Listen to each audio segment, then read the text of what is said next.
عزیز طلبہ و طالبات، السلام علیکم ورحمۃ اللہ۔ 9ویں جماعت کے جموں و Kashmir board of school education کی جو نصابی کتاب ہے بہارستان اردو، آج ہم غزلیات کا پورشن پڑھ رہے ہیں۔ اس میں ہم آج میر غلام رسول نازکی اس کے بارے میں پڑھیں گے۔ میر غلام رسول نازکی 1910 عیسوی میں پیدا ہوئے، 1998 عیسوی میں ان کا انتقال ہوا۔ میر غلام رسول نازکی بدوار 4 ربیع الاول 1328 ہجری 1910 عیسوی کو پیدا ہوئے۔ انہیں کب پیدا ہوئے؟ بدوار 4 ربیع الاول اور 1328 ہجری، جس کو ہم بمطابق 1910 عیسوی کو پیدا ہوئے۔ ان کے والد میر غلام مصطفیٰ نازکی نے 1911 عیسوی میں سری نگر سے ہجرت کر کے بانڈی پورہ میں سکونت اختیار کی۔ اب ان کے والد جو تھے میر غلام مصطفیٰ نازکی، وہ 1911 عیسوی میں سری نگر سے ہجرت کر کے اپنے گھر بار کو چھوڑ کر وہ بانڈی پورہ میں سکونت رہائش اختیار کی۔ غلام رسول نازکی کا بچپن وہیں گزرا۔ کہاں گزرا؟ بانڈی پورہ میں۔ انہوں نے فارسی اور عربی کی ابتدائی تعلیم گھر ہی میں اپنے والد سے حاصل کی، جو عربی اور فارسی کے بڑے عالم تھے۔ ابتدائی تعلیم اور وہ بھی فارسی اور عربی انہوں نے گھر پر ہی اپنے والد سے حاصل کی، چونکہ ان کے والد عربی اور فارسی کے بڑے عالم تھے۔ 6ٹھی جماعت پاس کرنے کے بعد مزید تعلیم کے لیے وہ سری نگر چلے آئے اور یہاں اپنے خاندان کے لوگوں کے ساتھ رہنے لگے۔ اب 6ٹھی جماعت انہوں نے بانڈی پورہ میں ہی حاصل کی۔ اس کے بعد وہ سری نگر چلے آئے۔ سری نگر میں اپنے خاندان کے لوگوں کے ساتھ رہے، چونکہ اس کے خاندان باقی افراد جو تھے وہ سری نگر میں ہی رہتے تھے۔ اسلامی ہائی اسکول سری نگر سے مڈل کا اور پنجاب یونیورسٹی سے منشی کا امتحان پاس کیا۔ انہوں نے یہاں اسلامیہ ہائی اسکول سری نگر سے مڈل 8ویں جماعت کا امتحان اور پنجاب یونیورسٹی سے منشی کا امتحان پاس کیا۔ منشی یہ ایک تعلیمی ڈگری ہوتی ہے جو خاص طور پر ہند و پاک میں فارسی اور اردو زبان میں مہارت کی تصدیق کے لیے کی جاتی تھی، دی جاتی تھی، تو اس کو ہم بولتے ہیں منشی۔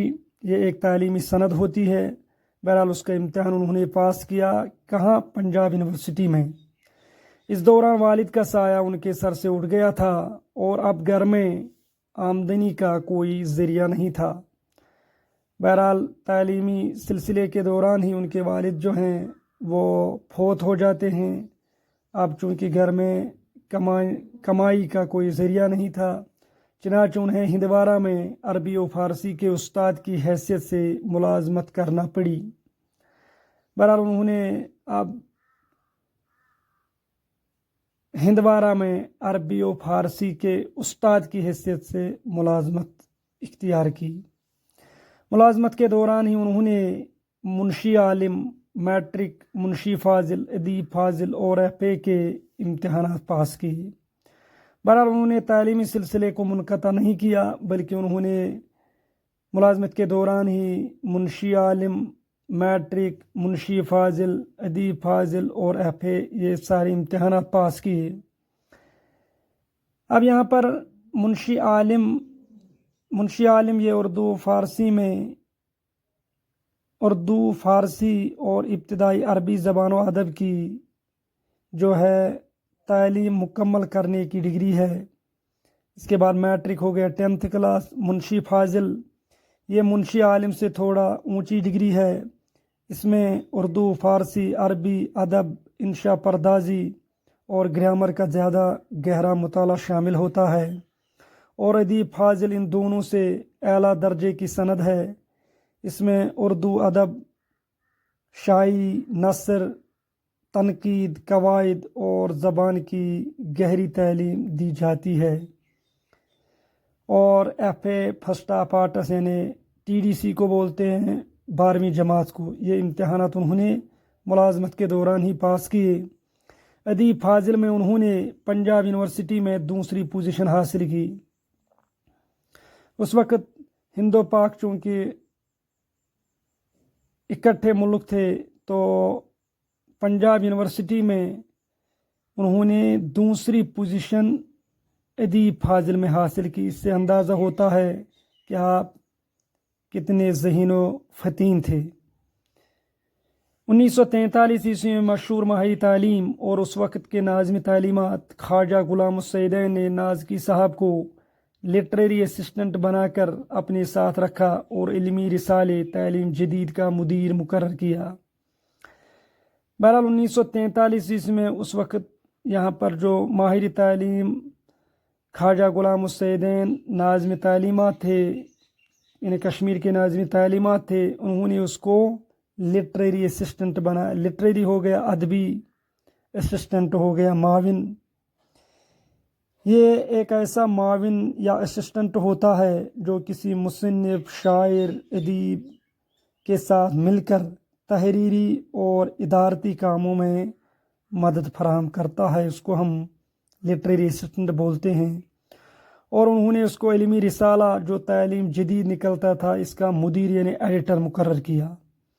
اس رسالے کے مدیر کی حیثیت سے نازکی نے ادبی حلقوں میں اچھی شہرت پیدا کی،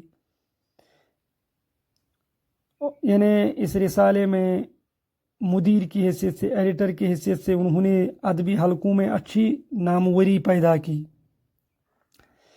اس کے بعد ان کا تبادلہ زبان کے استاد کی حیثیت سے ٹیچرز ٹریننگ اسکول میں ہوا، یعنی اس کی جو ٹرانسفر ہوئی ہے وہ زبان کی اس حیثیت سے ٹیچرز ٹریننگ اسکول میں ہوا، یعنی وہ ٹیچرز کو بھی پڑھاتے تھے۔ کچھ عرصہ تک وہ assistant district inspector of schools بھی رہے، یعنی جو ڈسٹرکٹ انسپیکٹر آف اسکولز اس کے معاون بھی رہے ہیں۔ 1948 میں میر غلام رسول نازکی ریڈیو کشمیر جموں سے وابستہ ہوئے اور پھر ان کا تبادلہ ریڈیو کشمیر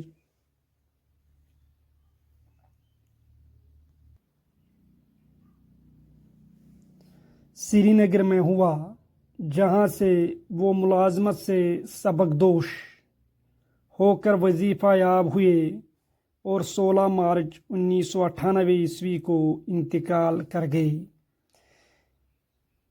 یعنی 1948 عیسوی میں غلام رسول نازکی ریڈیو کشمیر جموں، پھر اس کے بعد ریڈیو کشمیر سری نگر میں ملازم ہوئے اور پھر ملازمت سے سبکدوش یعنی ریٹائر ہو کر وظیفہ یاب ہوئے۔ وظیفہ یاب ہو گیا، پینشن پانے والا، اور پھر 16 مارچ 1998 عیسوی کو ان کا انتقال ہو گیا۔ یہ تو تھی غلام رسول نازکی کی حالات زندگی۔ اب ان کی شاعری خدمات۔ میر غلام رسول نازکی کی طبیعت شروع سے ہی شعر و سخن کی طرف مائل تھی۔ اب غلام رسول نازکی کی جو طبیعت تھی وہ شروع سے ہی شعر و سخن یعنی شاعری کی طرف مائل تھی۔ مائل ہم بولتے ہیں توجہ یا رجحان، یہ شروع سے ہی اس کو شعر و سخن کی طرف تھی۔ گھر کا ماحول علمی و ادبی تھا، چونکہ ان کا گھر کا ماحول جو تھا علمی بھی اور ادبی بھی، چونکہ ان کے والد جو تھے بڑے عالم تھے۔ ان کے والد عربی و فارسی کے عالم ہونے کے علاوہ سخن شناس بھی تھے۔ سخن شناس ہو گیا جس کو شاعری کی پہچان ہو، بہرحال عالم ہونے کے ساتھ ساتھ وہ سخن شناس بھی تھے، شاعری کی پہچان بھی رکھتے تھے۔ انہوں نے نازکی صاحب کو ادب کی نزاکتوں اور نفاستوں سے روشناس کرایا۔ بہرحال انہوں نے اپنے بیٹے غلام رسول نازکی کو ادب کی جو نزاکتیں ہیں، یعنی نزاکت ہو گیا لطافت، نفاست ہو گیا خوبی، اس سے کیا کرایا؟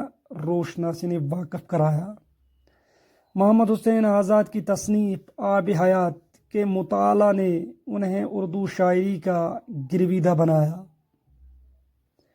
گرویدہ ہو گیا ہم بولتے ہیں عاشق، یعنی محمد حسین آزاد کی جو تصنیف ہے آب حیات، جس میں انہوں نے مختلف شعراء ادیبوں کا تذکرہ کیا ہے، انہوں نے غلام رسول نازکی کو اردو شاعری کا جو ہے عاشق بنا دیا۔ شروع میں قدیم اساتذہ کی پیروی میں غزلیں کہتے رہے۔ انہوں نے جو قدیم شعراء ہیں ان کی پیروی میں انہوں نے غزلیں کہیں، یعنی ان کی تقلید، پیروی ہو گیا تقلید کرنا۔ غزل کے علاوہ نظم، قطع اور رباعی کے اصناف میں طبع آزمائی کرتے تھے۔ بہرحال غزلوں کے علاوہ انہوں نے نظم، قطع اور رباعی ان اصناف میں انہوں نے اپنی تخلیقی طبع آزمائی، ہو گیا تخلیقی صلاحیت کا جوہر دکھانا۔ وہ نعت بھی خوب لکھتے تھے، یعنی انہوں نے نعتیں بھی لکھی ہیں۔ اردو کے علاوہ انہوں نے کشمیری میں بھی شعر کہے ہیں۔ بہرحال اردو زبان کے علاوہ انہوں نے کشمیری میں بھی اشعار کہے ہیں۔ اردو میں دیدے تر، چراغ راہ اور متاع فقیر کے نام سے ان کے 3 شعری مجموعے شائع ہو چکے ہیں، جبکہ نمرود نامہ، آواز دوست اور کاوین وول نام کے شعری مجموعے کشمیری میں ہیں۔ بہرحال اردو میں ان کے 3 شعری مجموعے ہیں، دیدے تر، چراغ راہ اور متاع فقیر۔ کشمیری میں نمرود نامہ، آواز دوست اور کاوین وول یہ شعری مجموعے ہیں۔ نازکی صاحب کی شاعری میں عام طور پر حسن و عشق، غم روزگار، دنیا کی بے ثباتی، قدروں کی پامالی اور درد و حسرت کے موضوعات ملتے ہیں۔ بہرحال نازکی صاحب کی شاعری میں ہمیں حسن و عشق، غم روزگار ہو گیا روزگار کا غم، دنیا کی بے ثباتی ہو گیا دنیا کی ناپائیداری، قدروں کی پامالی یہ ہو گیا روایات اور تہذیبی اصولوں کی جو بے حرمتی، یہ ہو گیا قدروں کی پامالی، اور درد و حسرت ہو گیا دل کی تکلیف اور محرومی کا گہرا احساس۔ یہ موضوعات ان کی شاعری میں ملتے ہیں۔ وہ عصری شعور سے بہرور تھے اور جدید دور میں فرد اور معاشرے کے پیچیدہ مسائل سے آشنا تھے۔ انہیں موجودہ شعور، موجودہ جو عصری ہو گیا موجودہ شعور سے کیا تھے، بہرور تھے، انہیں واقف تھے، اور جدید دور میں فرد اور معاشرے کے جو پیچیدہ مسائل ہیں ان سے کیا وہ تھے، واقف تھے۔ اس لیے ان کی شاعری میں نئے لہجے کے ساتھ نئے موضوعات شامل ہیں۔ بہرحال ان کی شاعری میں ہمیں نئے لہجے بھی ملتے ہیں، نئے موضوعات بھی ملتے ہیں، اور نئے ڈھنگ سے انہوں نے ادا کیے۔ لہجے ہو گیا انداز۔ ان کی شاعری کا بنیادی اور اہم ترین موضوع غم ہے۔ ان کی شاعری کا اہم موضوع جو ہے، اور وہ بھی بنیاد کی حیثیت رکھتا، اساس کی حیثیت رکھتا ہے، وہ ہے غم۔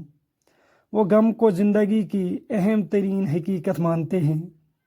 انہیں زندگی کی اہم حقیقت کو مانتے ہیں، کس کو؟ وہ غم کو زندگی کی جو اہم حقیقت مانتے ہیں، یہاں تک کہ غم ہی کو بندہ اور مولا کے درمیان رشتے کی وجہ قرار دیتے ہیں۔ انہیں وہ ایک انسان اور اس کے خدا کے درمیان جو رشتہ ہے وہ غم کی ہی وجہ قرار دیتے ہیں۔ انہیں غم کو ہی بندہ اور مولا کے درمیان رشتہ قرار دیتے ہیں۔ انہیں جو اللہ اور بندے کے درمیان جو رشتہ ہے وہ اصل میں غم کا ہی رشتہ ہے۔ بقول نازکی کی، نازکی کو فطرت نگاری میں بھی کمال تھا۔ فطرت نگاری ہو گیا قدرتی مناظر، موسموں، پہاڑوں، دریاؤں، درختوں، پرندوں اور فطرت کی خوبصورتی کو خوبصورت انداز میں بیان کرنا۔ انہیں ہم بولیں گے کہ فطرت کے حسن اور قدرتی مناظر کی دلکش عکاسی کو فطرت نگاری کہتے ہیں۔ اس میں بھی اس کو کمال تھا۔